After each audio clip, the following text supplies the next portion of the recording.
कुछ शिव के करीब होकर भी करीब नहीं हो पाते, जैसे अंधकासुर भगवान शंकर के नैना शुरू से प्रकट हुआ। पार्वती जी कहती है मेरा पुत्र है, शंकर जी कहते हैं इसको पानी में फेंक दे समुद्र के अंदर, ये तेरा पुत्र है। नेत्र बंद करने के बाद प्रकट हुआ है, फेंक दे। अंधकासुर को हिरण्याक्ष ने पाला, हिरण्याक्ष को वराह भगवान ने मार दिया। बालक अंधकासुर बड़ा हो गया, सत्ता स्थापित हो गई। तप बल ब्रह्मा जी से कर वर मांग लिया, वर दीजिए मुझे। ब्रह्मदेव ने कहा क्या वर चाहिए, मैं कभी मरूं ना।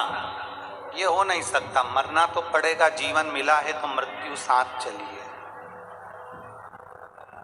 मरना तो मुझे वर दीजिए। यदि मैं मरूं तो मैंने अगर अपनी माता को गलत दृष्टि से देखा हो तो मरूं, क्योंकि अंधकासुर को यह मालूम था कि मेरा जन्म माता के गर्भ से नहीं हुआ है। अंधकासुर को यह मालूम था कि मेरे कोई माता पिता नहीं है। अंधकासुर को यह मालूम था मेरी कोई माता है ही नहीं। और उसको यह नहीं मालूम था कि पार्वती ने तुझे गोदी में लिया था तो मातृत्व भाव से लिया था, तू उनका पुत्र कहलाया। ब्रह्मा जी ने वर दे दिया। सब दूर बात पहुंची कि अंधकासुर को शादी करना है, कोई अच्छी लड़की देखिएगा।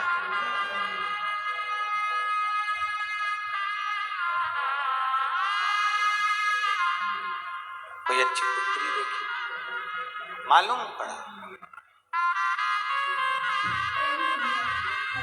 जो अच्छी पुत्री थी वो तो शिव जी लेकर क्रोध आ गया। जाओ शंकर भगवान की उस धर्म पत्नी को, पार्वती को मेरे लिए लेकर। कोई जाने को तैयार नहीं हुआ, तब अंधकासुर स्वयं गया। जो माता पार्वती जी को देखा, देखते से ही उनको लेने के लिए, हाथ पकड़ने के लिए जागरूक हुआ। पार्वती मैया को क्रोध आ गया। ब्रह्मा जी ने कहा था अगर तुम अपनी माता को गलत दृष्टि से देखोगे तो तुम्हारे प्राण चले जाएंगे। शिव महापुराण की कथा कहती है संसार की सारी माताएं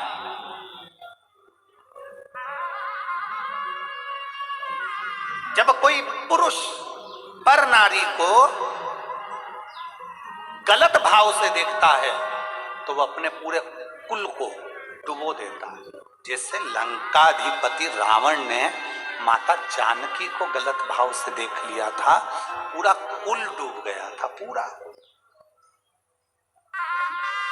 गलत भाव से देख।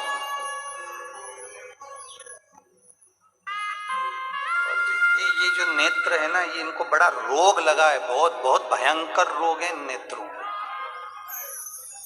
दो चीजें नेत्रों को बड़ा भारी, कहते हैं ना कि सारे पाप का भुगतान धर्मराज भुगताते हैं, पर दो पाप ऐसे होते हैं जिसका भुगतान भोलेनाथ पृथ्वी पर भुगताते हैं।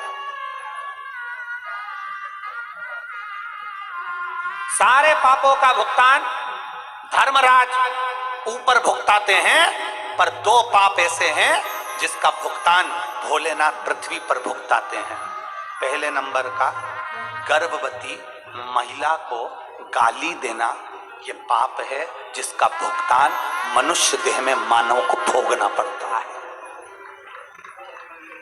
गर्भवती नारी को गाली देना, अपशब्द कहना, हंसना, उस पर मनुष्य को भोगना पड़ता है। दूसरे नंबर पर रजोधर्म नारी, रजस्वला नारी, रजो धर्म धारण करी हुई नारी 4 दिन 3 दिन 5 दिन 6 दिन 7 दिन घर में काम नहीं करती, रजो धर्म धारण करी हुई नारी को अगर कोई गाली देता है, अपशब्द कहता है, आड़े टेढ़े संवाद कहता है, तो उस मनुष्य को पृथ्वी पर ही भोगना पड़ता है।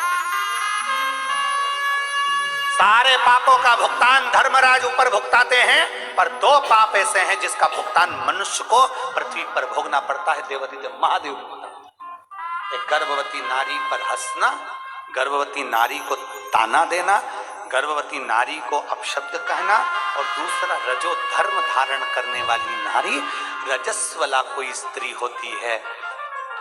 हम तो देवरानी जेठानी जितनी भी होती हैं, इनसे हम हमेशा अपनी कथा में कहते हैं, देखो सासू से भी कहते हैं, बहुओं से भी कहते हैं, घर में अगर तुम्हारी देवरानी रजस्वला धर्म से है और